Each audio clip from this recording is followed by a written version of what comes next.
Some of you won't like me. Some of you will never come to see me. But for some of you, I'm the best money you've ever spent. Get your minds out the gutter. Who am I?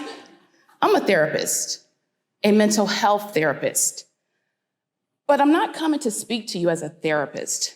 Rather, as a person that's searching for meaning, like many of you. I want to speak to you about a simple, basic human emotion: happiness. Philosopher Aristotle states that happiness is not about things, but rather moments that we have within our personal control, right? So as we begin to really think about happiness, I want to reflect on what COVID has and how it has impacted us. COVID has really done a number on my happiness. And many of you probably can agree with me regarding that. I was a success story. And in many ways, I still am. I had it all. The nice home, the nice car, the thriving business, the loving husband. But I would sit in sadness for hours. I was going through the motions. I would have these unrelenting, automatic negative thoughts. Ants. And these ants would do exactly what ants do: run around, and they captured me. So much that I started to believe them. You would have thought that at the height of my therapy practice, I would have been happy. But rather, I was loaded down with the stress of a rapidly growing practice. That stress felt like loads of quilts. And the imagery of those quilts would actually manifest as extra weight. Yeah. So in this, I actually began to really stop and think, and I had a breakdown one day. And I did what most of us would do. I called my mom, and I said to her, "Mom, I can't keep doing this." And my mom responded as she cried with me and said, "You have done too much to give up now. I want you healthy again." How many of us know that? When all else fails, we can always count on mama, right? So that conversation would become a reflection point for me. So I did exactly what I knew to do. But before that, let me just stop you, because I know everyone in here is thinking, wait, you know and should be able to detect your own perpetual doom, right? As a therapist. And here's the thing. Many people believe that therapists and other medical professionals should not encounter the same diagnosis that we provide the prevention and intervention for, right? Many people believe that. But I was sick, guys. And I did exactly what I knew to do. I hired myself a therapist. I hired myself a coach, 2 professionals, right? And I really began to do the work. I actually did exactly what I teach my clients to do. I did the work assigned to me by my therapist. And I really started to reconnect with myself. I slowed way down. And turns out that was the best money I've ever spent. Yeah. And so in that, I continued on. I began to look for more solace in life. I began to really search for what exactly is the meaning of happiness.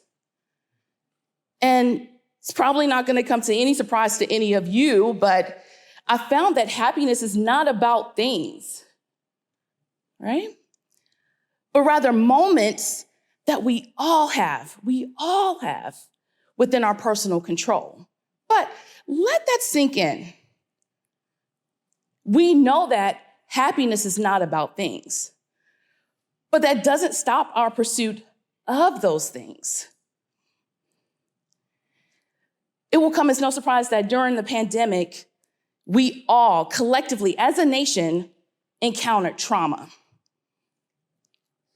And during this time, mental health, trauma, and healing was brought the most awareness than it ever has been. My practice was booming during this time. But no one really wanted to talk about our mental health, healing, or any of that, right? So I continued in my research, and I found that we get to define happiness for ourselves, right? I would be happy for a moment, and then it would be gone. I found that we all have our own personal happiness meter. And here's the thing, you get to reset it as often as you need to. Yale's University has a course on happiness.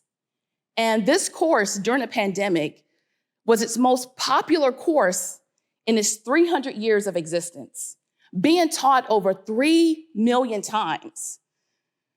That kind of told me happiness is the kinder, more gentler approach to healing, right? It is at the root of being well.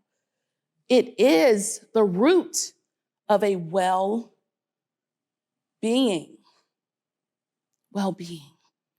So immediately I was like, oh, I get it. I changed the focus of my practice from that of mental health to well-being and wellness with a focus on mind, body, and spirit. But let's think about this. There are some myths that come along with this whole concept of happiness. Happiness is not having problems, right? Nor is happiness, because as a therapist, I have to put this disclaimer out, it's not a cure for depression. Happiness is feeling all the emotions and finding that one little thread that you can connect yourself to and experience well-being, wellness, happiness, even if just for a moment. Happiness varies.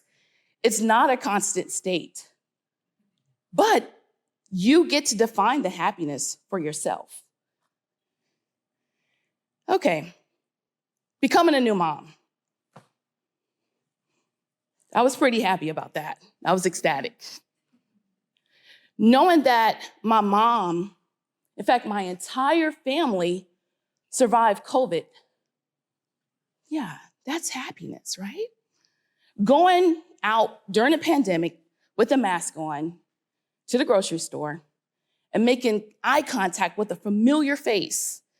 And in that moment, you're like, wow, this really feels good to make that human connection, right? This is happiness.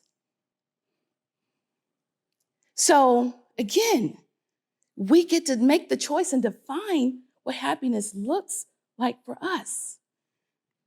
I want to challenge you all to look for moments that make you happy and not things.